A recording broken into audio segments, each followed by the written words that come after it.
qui sont associés à nos CPE au BC.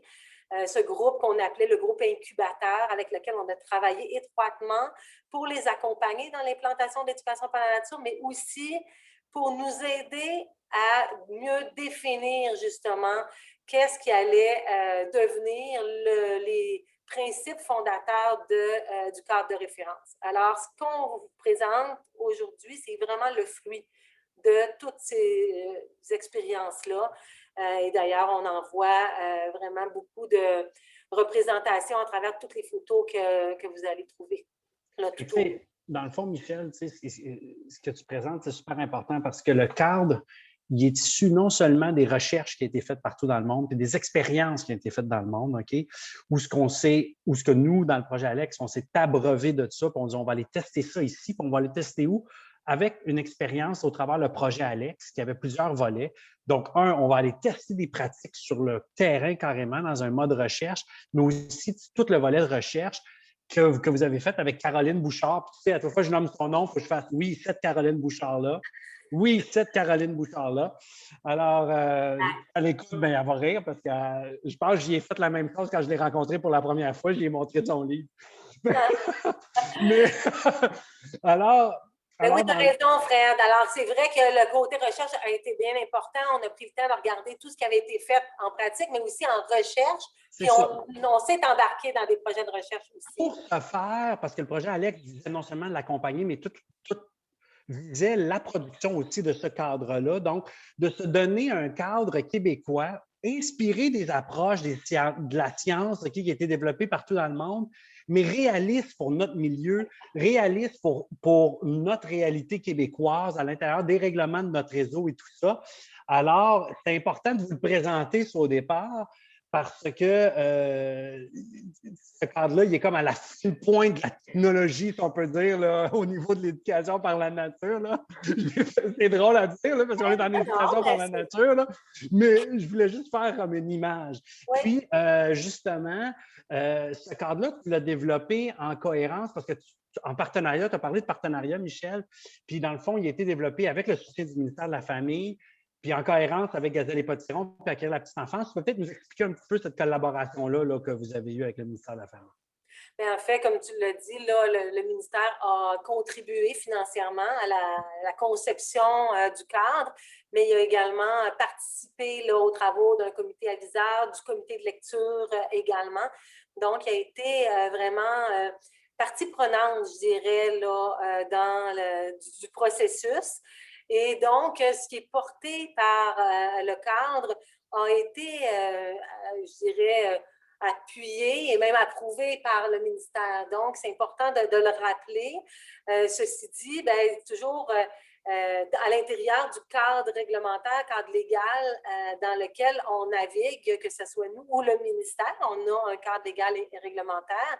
Et le ministère a vraiment, en encourageant la production du cadre de référence, a souhaité vraiment promouvoir l'éducation par la nature comme étant une pratique à privilégier. Une pratique, c'est peut-être un peu réducteur, mais une approche à privilégier en toute cohérence avec les autres approches ou programmes qui sont portés, mais à l'intérieur des balises qui sont les balises fournies par le cadre légal et réglementaire. Ce qui fait que ça peut parfois, puis on pourra éventuellement y revenir dans le cadre d'autres webinaires, là. Il y a parfois des questions qui se posent quant à, par exemple, tous les enjeux autour de l'utilisation de matériel. Bien, on les a tout ce qui est porté dans le cadre de référence a été appuyé, là. Mais parfois, c'est l'interprétation qu'on en fait, soit nous dans le réseau, en tant qu'acteurs du réseau, ou bien les acteurs du ministère qui ont à venir vérifier la pertinence des actions mises en œuvre dans le réseau, puis la conformité avec le cadre réglementaire. Des fois, il y a des enjeux d'interprétation, puis sachez qu'on est très soucieux là, de veiller à ce que tout ça soit le plus harmonieux possible, mais on a un bel outil sur lequel s'appuyer mutuellement. C'est ce qu'on vous trouvait important de vous expliquer aujourd'hui.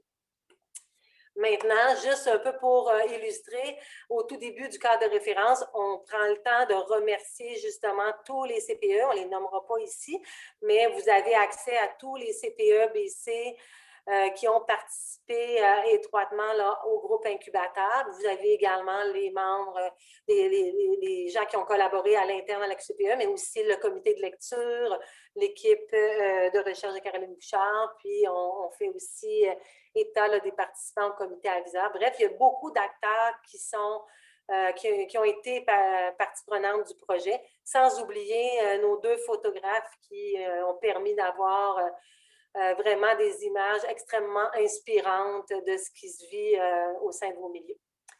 Parfait. Lançons-nous dans les objectifs du cadre. Puis, donc, il sert à quoi le cadre? Puis, pourquoi on l'utilise? Puis, je sais que les gens sont impatients aussi d'entrer dans chacune des sections puis de voir c'est quoi qui est comme contenu, les outils, comment on l'utilise. On y arrive. Alors, à quoi il sert le cadre? Bien, il servait dans un premier temps à promouvoir l'éducation par la nature au sein de notre réseau. C'était le premier objectif. Il servait ensuite, au-delà de la promotion, bien, de vous soutenir l'ensemble des services éducatifs qui souhaitent s'engager dans une démarche. Ensuite, il cherche à reconnaître la contribution de l'éducation par la nature au développement global et à l'éveil de la sensibilité écologique. On pourrait en reparler. Ce matin, j'étais en réunion avec Caroline Bouchard. On a eu une belle discussion sur est-ce que l'éveil de la sensibilité écologique, ça fait partie du développement global ou pas. On aura un webinaire sur l'éducation par la nature versus le développement global au mois de mars. Je vous invite, si vous avez envie de poursuivre cette réflexion, on y reviendra certainement. Donc, 3 gros objectifs qui sont vraiment intéressants parce que dans chacune des sections, on retrouve des choses qui nous permettent de comprendre la promotion, donc de mobiliser autour de l'éducation par la nature, puis on va avoir des informations qui vont nous expliquer le pourquoi, puis qu'est-ce que ça donne, tu l'as marqué aussi pour reconnaître aussi au niveau du développement des enfants, mais aussi des compétences des éducatrices et tout ça qui sont là. Puis des outils, puis un parcours, je dirais, pour faire une démarche dans notre milieu. Donc, je pense que les objectifs ont été super bien présentés. Puis, on se lance donc dans les parties du cadre de référence, dans la partie 1. En fait, là, cette diapo-là, elle nous présente un peu là, les grandes lignes du menu là, du cadre. Là. Donc, on a évidemment une table des matières, un petit préambule, puis après, on a essentiellement 3 grandes parties. Les parties 1, 2 et 3. Et ce qu'on va faire, c'est qu'à partir de maintenant, on va entrer dans le cadre de référence. Donc, je vais quitter ma présentation PowerPoint et je vais entrer dans le cadre de référence. Puis, si vous avez envie, à votre tour, de le faire, bien, on vous invite à y aller. Vous pouvez aller sur le site web de l'AQCPE. En fait, vous allez sur Google, vous mettez AQCPE, les projets Alex, puis vous allez tomber sur la page que je vais partager avec vous à l'instant que voici. Alors, voilà. Alors, vous allez tomber sur cette page-ci, qui est la page du site web de l'AQCPE. Alors, vous avez, c'est tout simple. Vous avez le cadre de référence. Pour le télécharger, vous avez à cliquer ici. Ça se fait quand même relativement rapidement. Et vous avez en dessous également 2 autres outils là, auxquels on va faire allusion tout à l'heure. Alors, puis une vidéo, si jamais vous avez envie, on y reviendra tout à l'heure, là, vous pourrez y jeter un coup d'œil, une douzaine de minutes, une vidéo plus globale. Alors maintenant, on va entrer à proprement parler dans notre... J'espère que je ne vous donne pas trop le tournis, parce qu'on va maintenant entrer dans le cadre de référence, c'est-à-dire ici. Alors, on y va, ça ne sera pas long. On s'en vient ici.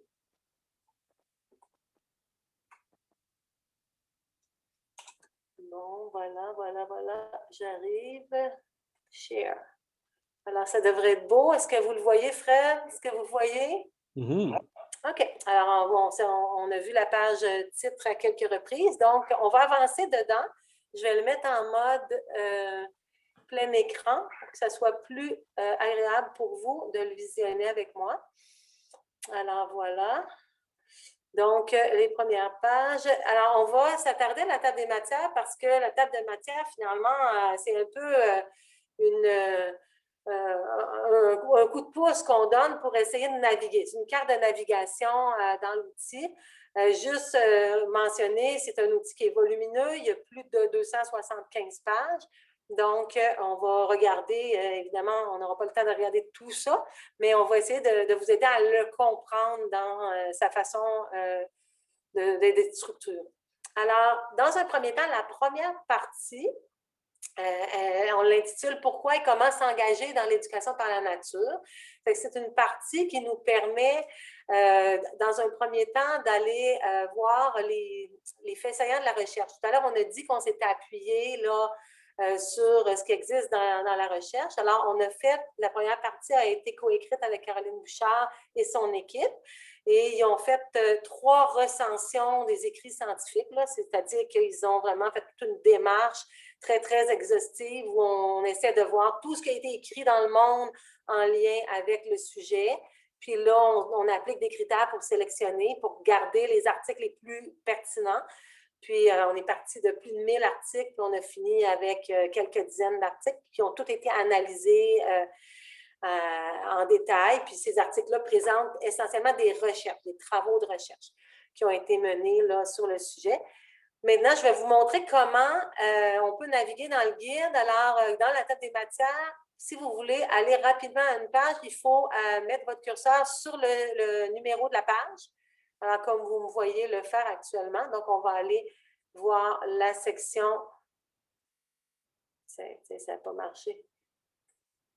Voilà. Alors, les faits saillants de la recherche. Alors, on tombe directement sur cette page-là.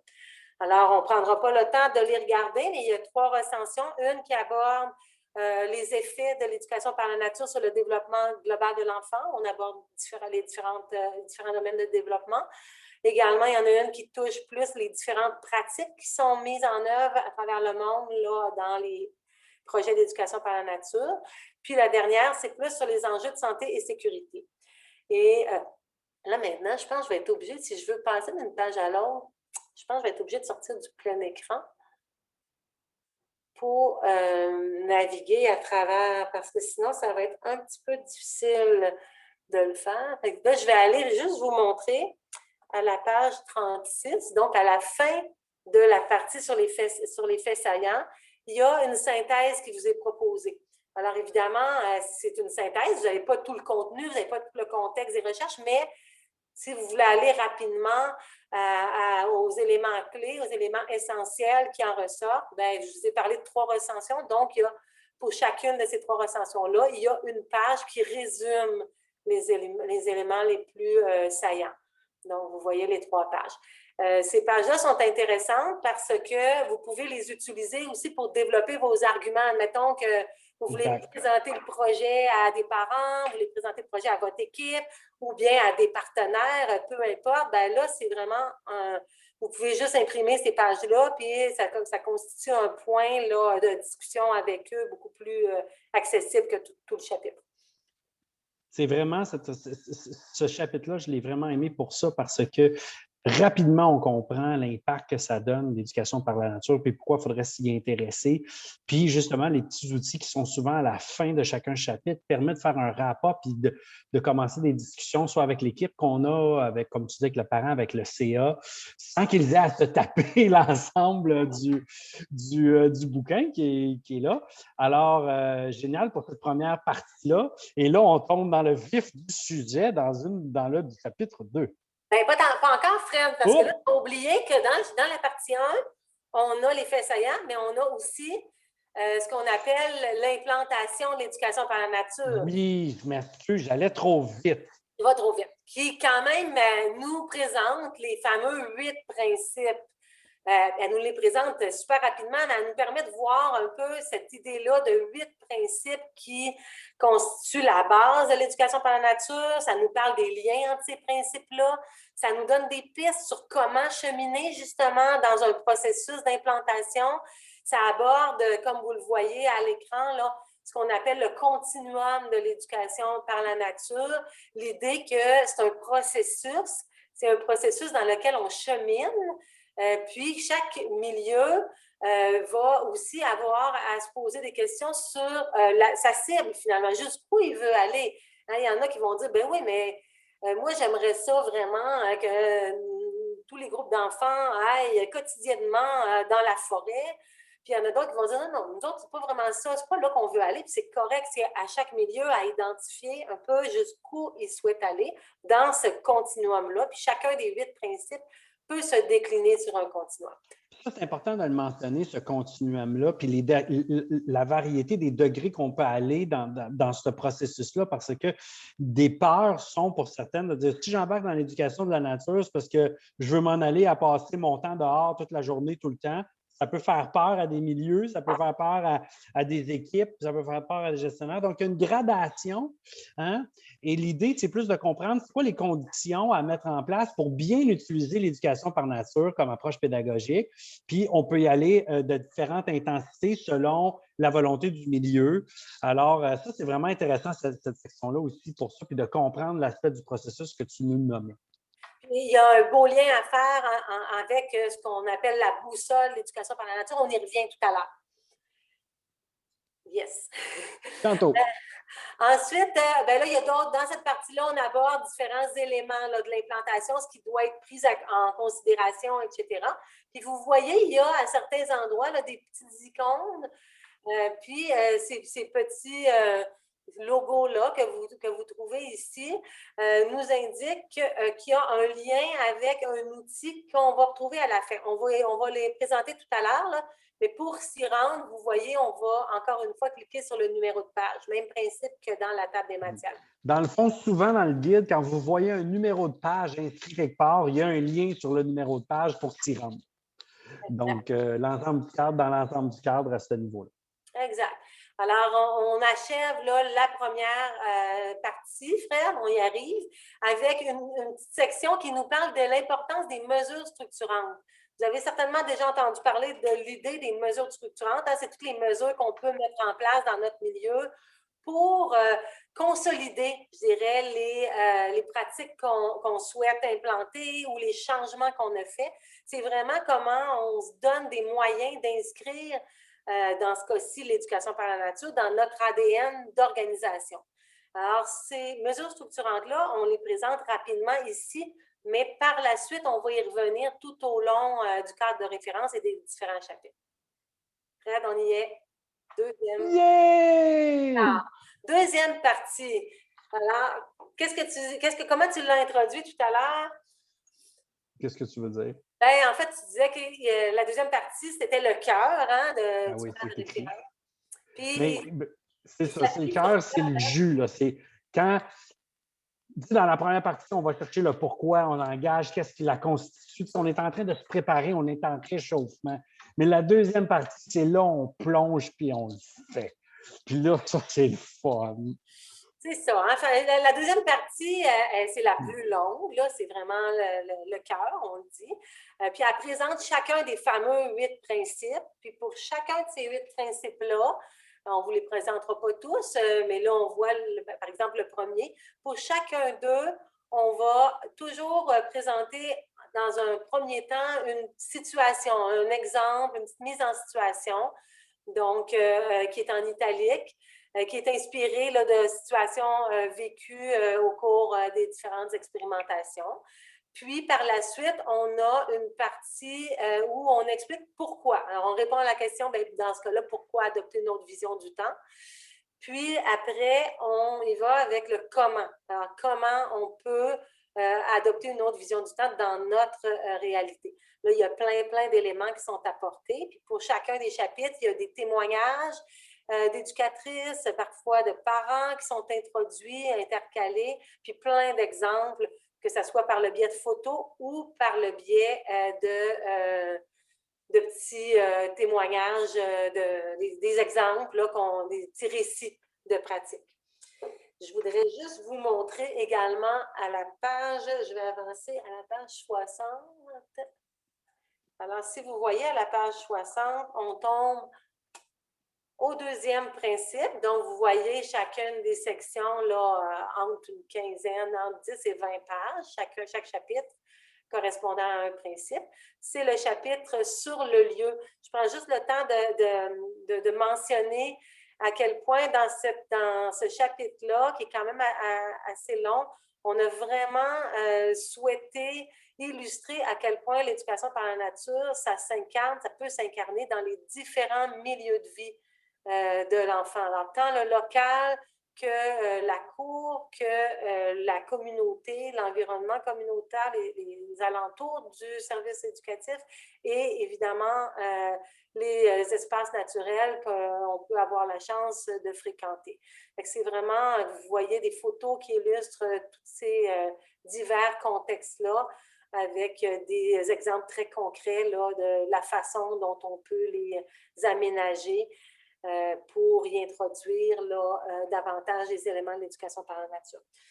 À la fin de chacun des chapitres, alors, je vais vous montrer si on va...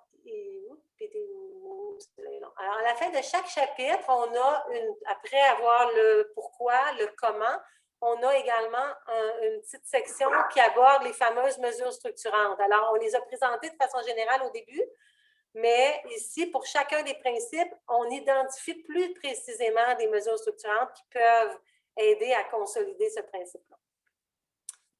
Puis, encore là, le même principe qu'on avait pour les faits saillants. Donc, à la fin de chaque principe, on a une page synthèse avec les éléments clés de ce chapitre-là. Donc, encore là, ça vous permet d'imprimer une page. Si vous voulez engager une réflexion là, avec vos équipes, vous pouvez travailler à partir de ça.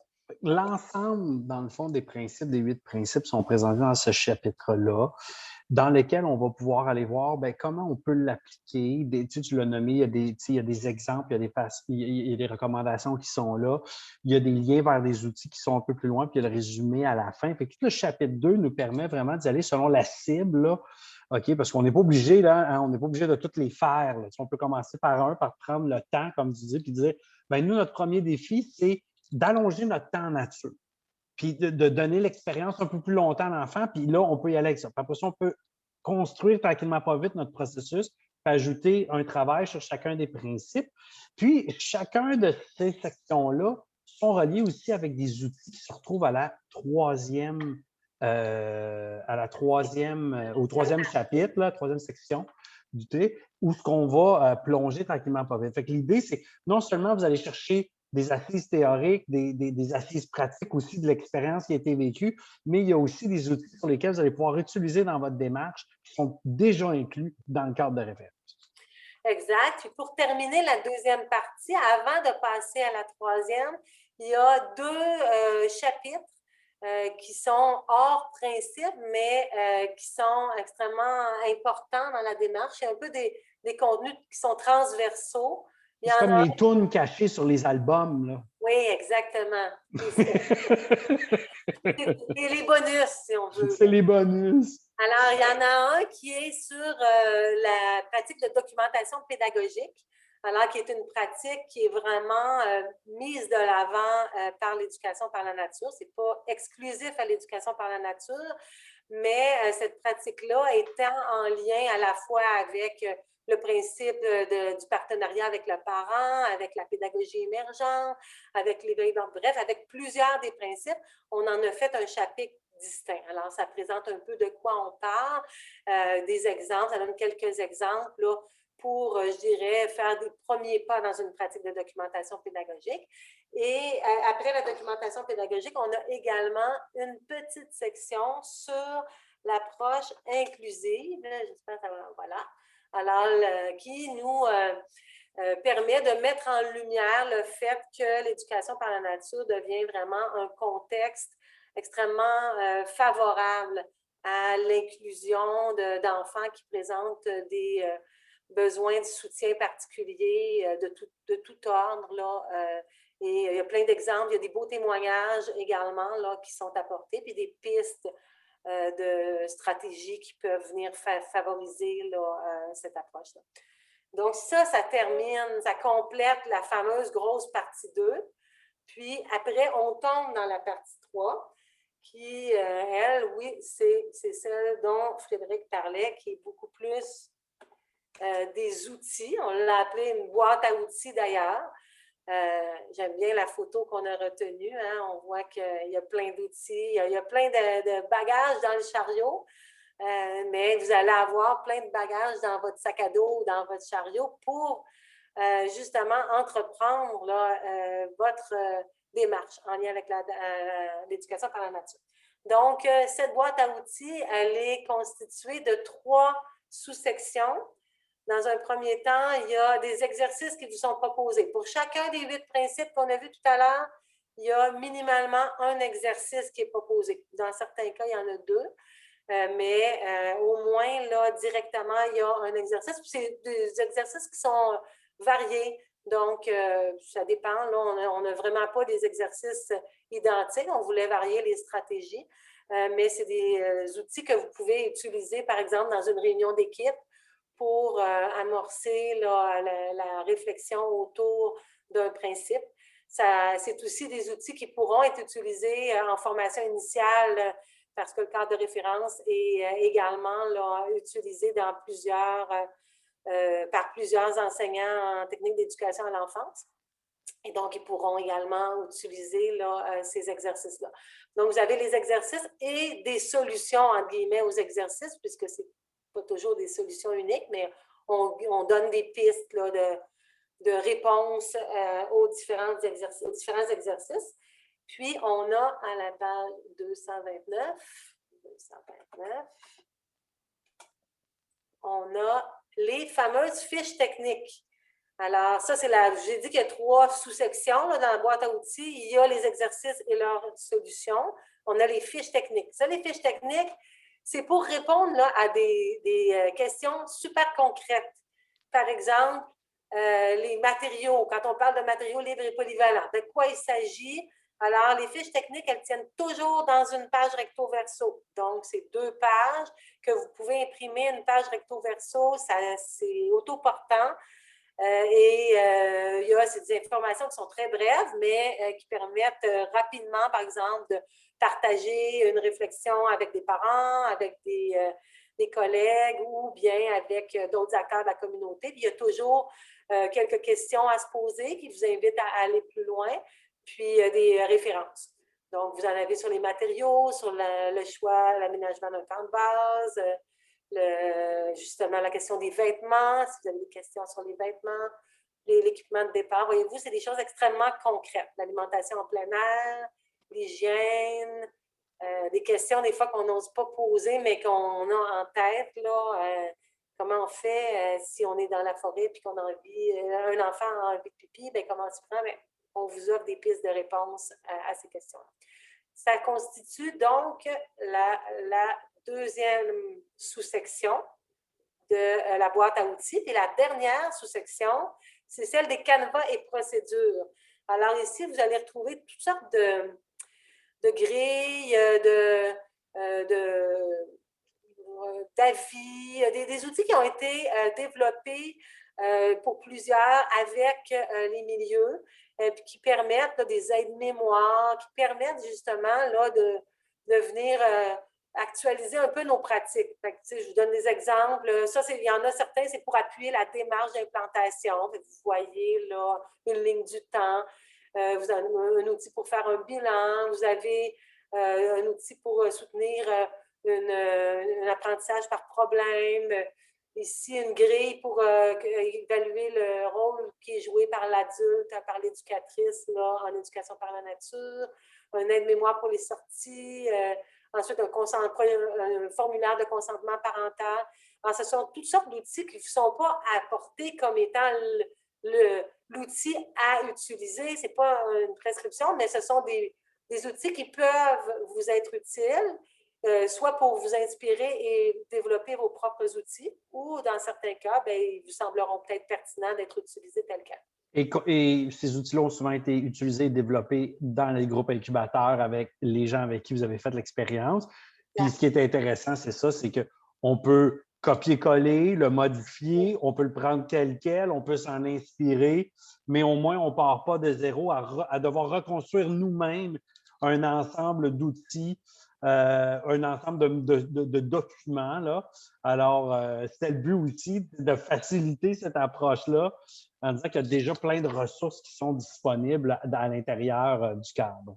Exactement. Puis il y en a plusieurs qui tournent aussi, notamment autour de tous les enjeux là, de sécurité puis d'évaluation, risque-bénéfice. Je pense que c'est des outils là, qui peuvent vous aider là, justement à adopter une sécurité bien dosée, comme mentionné dans le 7e principe. Et là, non seulement il est pacté d'outils, de références, comme on a vu, là, de documents qu'on peut utiliser, mais le cadre fonctionne aussi en interrelation avec l'outil qu'on a lancé il y a 2 semaines, Michel, qui est la boussole, et qui fonctionne avec les principes. Et la boussole, dans le fond, je te laisse le temps là, de la télécharger, de la mettre à l'écran. Avant de la télécharger, Fred, on va juste montrer que si on revient, vous vous souvenez, les fameuses pages là, synthèse avec de résumé, oui. Exactement, à la fin de chaque chapitre. Dans le bas, vous avez peut-être remarqué qu'il y avait un petit encadré bleu. Dans cet encadré-là, on a toujours la même formulation là, où on vous dit comment chacun de ces éléments clés est implanté dans votre milieu. Puis on vous invite à situer votre service de garde au regard, là, dans ce cas-ci, du premier principe. Là, je suis allée à la fin du premier principe. Puis en répondant au questionnaire suivant. Alors, vous cliquez là-dessus, puis là, vous allez accéder en fait, ça va vous amener à télécharger automatiquement un document Excel. Là, je ne ferai pas parce que moi, je l'ai pré-téléchargé, mais je vais partager. Qui est la boussole? Oui, explique-le, Fred, pendant que je partage. Bien, c'est ça. Qui est la boussole? Et dans le fond, comme Michel venait de le préciser, c'est qu'à l'intérieur, dans chaque section qui a le chapitre, qui a les 8 principes à la fin, vous pouvez aller télécharger. Et la boussole va vous permettre de situer, nous, par rapport à ce principe-là, on est où notre CPE? C'est où qui sont déjà nos acquis, nos leviers, nos forces, mais où sont aussi les éléments qu'on aurait à travailler ou à améliorer?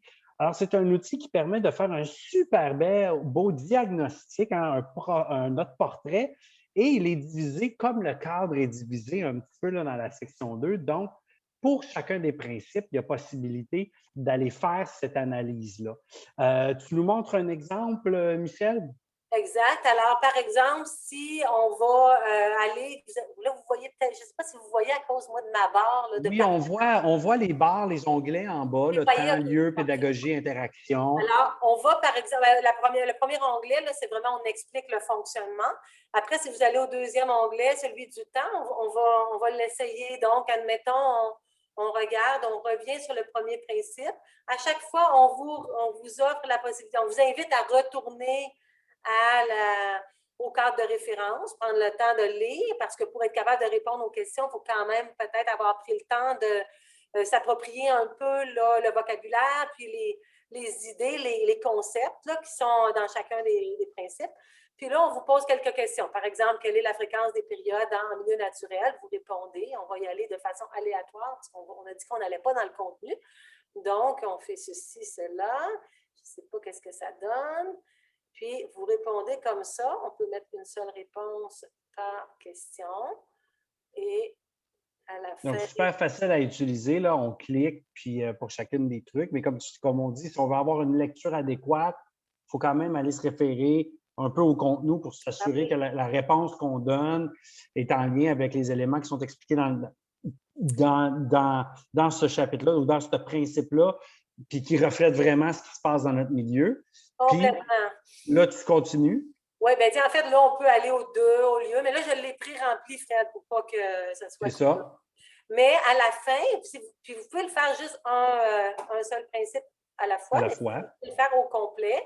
Vous passez un des principes à la fois. Et là, à la toute fin, bien là, vous avez la possibilité d'aller, moi, je vais aller au dernier, à la fin, au portrait. Puis là, quand vous allez au portrait, vous allez voir, vous retrouvez les réponses que vous avez données. Donc, vous avez une espèce de récapitulatif ici où vous avez la question sans les détails, là, avec les réponses que vous avez données.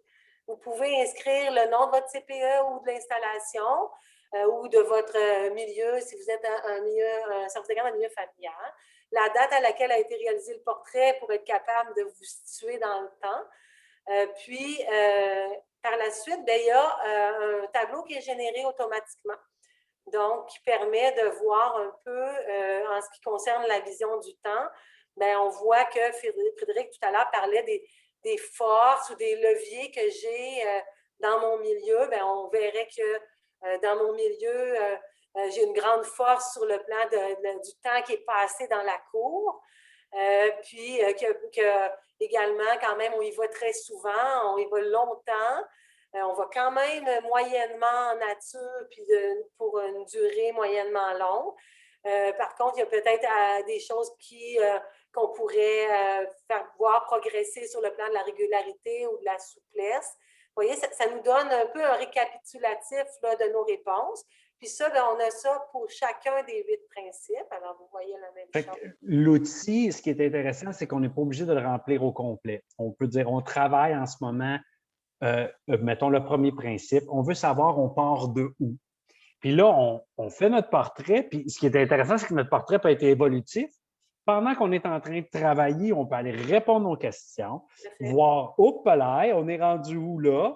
Oh, on a fait des avancées comparativement quand on a commencé, mais il reste que, oups, on se rend compte que par rapport à certains indicateurs, il y a encore un petit peu de travail à faire. Fait que ce qui est intéressant de ce portrait-là, c'est qu'il est très dynamique, puis il vous suit dans le temps. Puis il vous suit dans votre processus. Il vous appartient aussi. Ce n'est pas un document qui est en ligne. Vous pouvez y avoir accès par la page web de la QCPE, mais après, il vous appartient. Vous allez l'enregistrer sur votre ordinateur, puis il n'y a personne d'autre qui document. Exactement. C'est vraiment à vous. C'est pour ça que c'est intéressant de mettre la date. Ça vous permet, vous pourrez en avoir différentes versions à des moments différents, je ne sais pas, moi, une fois par saison, une fois par année. Ça vous permet de voir le cheminement qui est parcouru, puis d'identifier vos cibles, vos objectifs, vers quoi vous voulez aller. À la fin, dans le bas de la page du portrait, on a ce qu'on appelle une représentation en radar ou en roue socratique qui permet d'illustrer là, vraiment de façon très globale pour les 8 principes, bien, comment notre organisation, notre CPE, ou si c'est un groupe, ça peut être une éducatrice qui le fait aussi pour elle-même, bien, on voit que dans ce cas-là, par exemple, le 5e principe, qui est celui de la dynamique partenariale avec les parents, est particulièrement fort, puis qu'il y a peut-être plus de défis ici sur le plan de la collaboration avec la communauté, par exemple. Je suis allée au hasard, mais vous voyez, ça vous donne vraiment un portrait. Puis comme tu l'as dit, Frédéric, bien ça, c'est en changement. Dès qu'on va aller modifier nos réponses, ça va changer. C'est pour ça que ça peut être chouette d'en enregistrer une copie, puis vous le reprenez, puis vous enregistrez sous un autre nom là, pour avoir un deuxième temps ou un intérieur. Donc, un cadre qui est très bien ficelé en 3 sections. Une première sur le pourquoi, le comment s'engager dans une démarche. Le deuxième qui nous plonge dans les principes. Qu'est-ce qui constitue chacun des principes? Un troisième avec une boîte à outils qui nous permet justement de pousser notre réflexion et d'aller plus loin sur chacun des principes, avec aussi des outils de référence, de mesures structurantes. On a nommé des documents qui nous sont proposés pour l'utilisation. Et le tout travaille en interaction avec l'outil portrait qu'on vient de nommer. Et puis, on pourrait aussi nommer, puis je l'ai ouvert si tu veux, OK, reste là. On s'en va à la même place, Michel. Donc, le tout peut être travaillé aussi avec les vidéos de la chaîne YouTube. Donc, vous allez sur le site web de la QCPE, vous voyez l'onglet « Accéder à tous les vidéos ». Alors, tu peux cliquer dessus, Michel.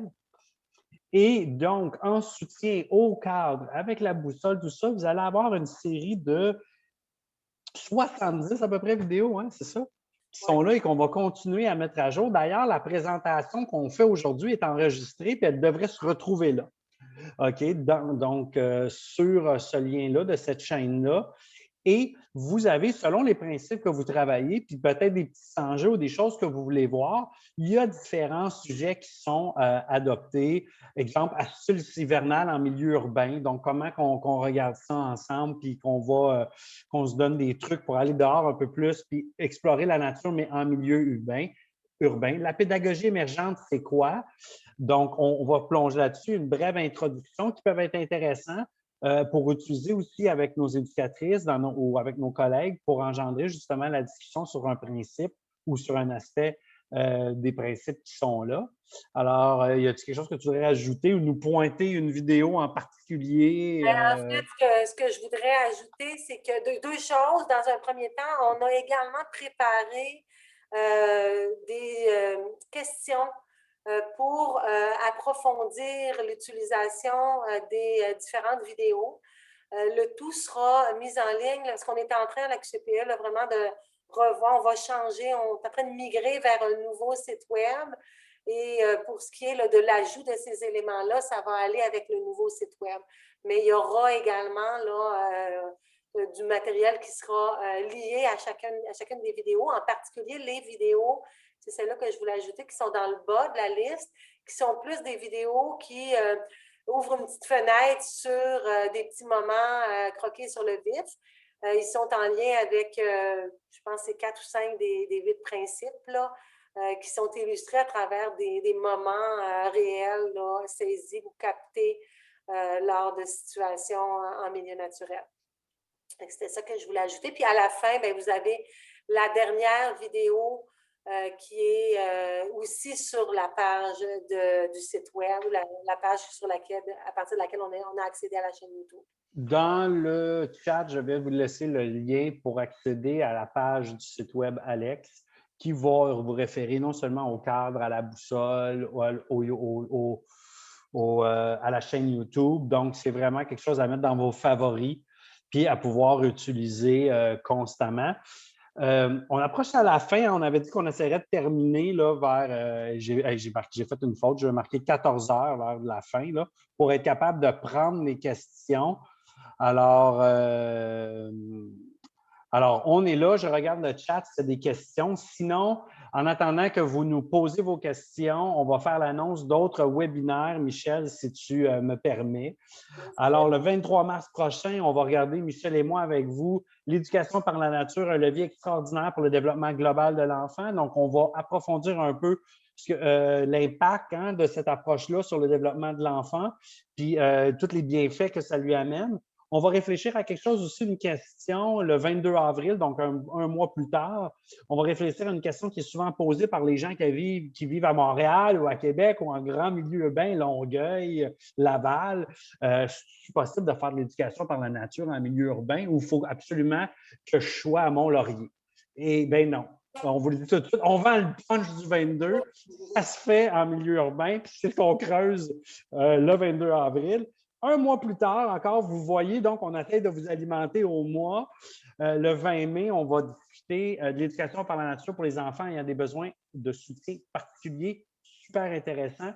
Et d'ailleurs, si vous voulez vous introduire déjà en avance, dans le channel YouTube, vers la fin, il y a une super vidéo avec une de nos collègues, Marie-Josée, qui a fait le groupe incubateur, donc son CPE, CPE Passe-Partout a fait le groupe incubateur. Elle donne des exemples de ce que ça a donné à son milieu. Et dans cette vidéo-là, elle parle d'ailleurs aussi de ce que ça procure aux enfants à besoin de soutien particulier. Donc, super intéressant. Et le 3 juin prochain, les poupons et trottineurs en éducation par la nature. Alors, très, très intéressant de regarder comment ça s'applique à nos tout plus petits. Et sans date, mais des vidéos à venir, l'EPN est matériel libre et polyvalent et soutenir la curiosité des petits et des grands envers la biodiversité québécoise, que tu nous as parlé d'abord au début de la rencontre avec la discussion que tu as eue avec Caroline Bouchard, ça fait partie du développement d'enfants. Et je dois faire ma joke. Et oui, cette Caroline Bouchard-là. Et oui, cette Caroline Bouchard-là. Je m'excuse, je ne pouvais pas m'en empêcher. On va essayer de lui demander si elle peut être présente au webinaire du 23 mars sur le développement global. Oui, oui, parfait. Alors, je regarde les questions. Ouais. Il y a Barbara qui nous dit, est-ce qu'on peut avoir les liens pour les autres webinaires? Bien, les liens ne sont pas encore sortis. Bien sûr, vous allez être avisés, donc au travers la liste de discussion de la QCPE que vous recevez, vous allez avoir, comme pour celui-ci, une annonce avec le lien pour pouvoir vous inscrire. Et à partir de cette inscription-là, vous allez recevoir le lien. Donc, c'est comme on fait d'habitude. Pour les bricolages, comment ça fonctionne? On pourra, on n'embarquera pas dans du contenu aujourd'hui, c'était le but plus de sur le cadre, mais effectivement, les bricolages sont pensés un peu différemment en fonction aussi de les faire avec du matériel naturel.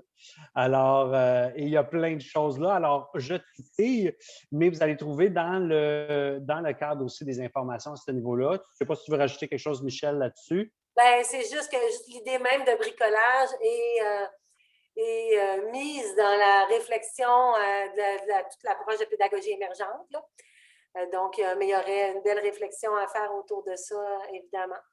Pour être sur la liste de diffusion de la distribution de la QCPE, vous allez sur le site web et vous envoyez un petit courriel aux gens de communication.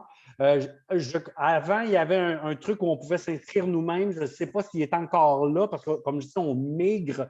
Hein, Michel l'a dit, on va migrer vers un nouveau site web bientôt, mais vous avez l'adresse courriel de la gang de communication et vous pouvez, si jamais on ne peut pas s'inscrire, et vous pouvez leur demander de faire partie de la liste de distribution de la QCPE. Alors, voilà. Est-ce possible de revoir le webinaire en rediffusion? Oui, c'est possible. Il sera dans la chaîne YouTube qu'on vous a présentée. Donc, vous pouvez taper sur le moteur de recherche Alex à QCPE. Vous allez tomber sur la page du projet. Dans la page du projet, vous avez le lien qui nous amène à la chaîne YouTube. Et de la façon que ça fonctionne, c'est que souvent, les plus nouveaux sont à la fin de la liste. Donc, il est possible, Fred, qu'on mette celui-ci d'aujourd'hui, en tout cas. Peut-être en. Vu qu'il est très lié au cadre de référence, on va peut-être le mettre à côté direct là, sur la page. Sur la page, OK, peut-être qu'il va y avoir un lien sur la page. Mais dans le fond, le lieu de référence reste la page pour aller chercher l'information. Et on va terminer en vous disant que aussi dans l'offre de service de la QCPE, puis je vais laisser Michel faire un petit mot là-dessus, on a des communautés d'apprentissage pour des gens qui disent, ben oui, j'aimerais ça faire partie d'un groupe, je suis prête à me lancer, je voudrais être accompagné. Je vais laisser Michel un peu expliquer là, ce qui se retrouve dans ces communautés-là. Oui, bien en fait, comme tu le mentionnes, l'idée avec tout ce qu'on vous a présenté, puis je le répète aussi, il y en a qui étaient là il y a 3 semaines, mais l'idée, c'est vraiment de contribuer à votre cheminement avec différents outils qu'on vous propose. Donc, tout ce qu'on vous a apporté aujourd'hui, c'est à votre disposition. Vous allez, on le sait, il y en a plein qui nous ont déjà fait part de tout ce qu'ils ont entamé ou ce qu'ils ont en tête. Et c'est tout à fait extraordinaire, là. Mais il y a certains milieux qui vont dire, ben nous, on aimerait peut-être amorcer une démarche qui est plus intégrée, puis accompagnée par une ressource à QCPE. Puis pour ces milieux-là qui le souhaitent, ben, ce qu'on propose, c'est vraiment une démarche en communauté d'apprentissage, à savoir vraiment des groupes restreints d'environ 7 CPE-BC qui vont cheminer ensemble à travers des rencontres de groupe. Il y a 6 rencontres de groupe qui sont prévues en mode virtuel. Puis, il y a toujours 2 personnes là, par CPE-BC qui participent là, à cette démarche-là. Puis, en plus, bien, il y a un accompagnement individuel qui est offert à chacun des milieux par Frédéric ou moi. Et il y a également une forme de formation qui est offerte là, à l'ensemble des équipes. On est en train là, de finaliser l'organisation de cette formation-là, mais qui sera vraisemblablement sous un genre de petit mode un peu colloque virtuel. Bref, on va vous repréciser tout ça. Puis, il y a également une plateforme d'échange en ligne, donc du genre groupe Facebook fermé, qui permet à tous ceux qui participent à la communauté d'apprentissage d'être en tout temps là, en communication. Puis l'idée, puis ça, c'est chouette parce que je parlais récemment avec une gestionnaire d'un milieu qui a participé au groupe incubateur, qui me disait à quel point ça avait été un élément très précieux de leur cheminement, celui d'être jumelé à d'autres milieux, d'autres CPE qui ont cette préoccupation-là, puis qui participent à la communauté dans un esprit vraiment d'entraide, de collaboration, de co-construction, que ça a été très nourrissant à ce qu'elle me disait. Donc, c'est la communauté d'apprentissage. Il y a des groupes pour les CP, ce qu'on a appelé la COA pour communauté d'apprentissage, entreprenants, donc ceux qui entreprennent la démarche, où on va vraiment les accompagner dans l'implantation et les premiers pas, se doter d'un plan d'implantation, etc. Puis, pour ceux qui ont déjà fait la démarche, donc les quelques-uns qui étaient dans le premier groupe, bien, on souhaite continuer à les accompagner dans leur cheminement, puis ça permet de garder bien vivant le mouvement dans le développement de nouveaux outils, ce qui fait que là, on va travailler avec eux de manière un peu plus particulière, toute l'idée de pédagogie émergente, de documentation pédagogique et de soutien à l'apprentissage de façon plus, je dirais, approfondie. Puis, bien, tout ce qui va en émerger, en guillemets, bien, il va pouvoir par la suite éventuellement être offert à un ensemble de milieux à leur tour. Super. Écoute, je vais répondre à quelques questions aussi du chat Fred. qui sont rentrées. D'abord, c'est marqué « Acceptez-vous des membres de provinces voisines? » C'est une belle colle. Il faudrait se renseigner. Habituellement, si vous êtes membre de la QCPE, vous avez accès aux services de la QCPE. Et je sais qu'on a des membres, je pense, qui sont quelquefois affiliés ou de d'autres provinces. Donc, il y a l'aspect du statut membre. Mais je ne pense pas que le statut membre en ce moment est limité à la province. En tout cas, je ne sais pas, mais il faudrait que je me renseigne. Comment s'inscrire au groupe virtuel des CPE-BC? Je vous mets dans le fond l'adresse service éducatif à tout le monde là-bas. C'est là que vous envoyez vos demandes et que vous interpellez notre belle Chantal et Michel sur la possibilité de participer. Les groupes commencent comment, ces choses-là. Alors, c'est avec eux. Et vous pourrez poser la question aussi à savoir si les gens d'une province voisine peuvent s'inscrire. Alors, voilà. J'ajouterais, Fred, qu'on avait comme information, on avait retenu la date du 3 mars comme date butoir pour constituer les premiers groupes. Mais là, compte tenu que c'est la relâche, on a décidé ce matin, gars, je te l'annonce, même Fred, je pense qu'on n'était pas là à la rencontre, mais on a étendu ça, là, je pense, au 10 mars. Donc, la date va être le 10 mars. Mais après, au-delà du 10 mars, vous pouvez encore là vous inscrire. C'est juste que on verra après, là, en fonction du nombre de personnes qui ont donné leur nom, ce qui est possible en fonction des ressources, etc.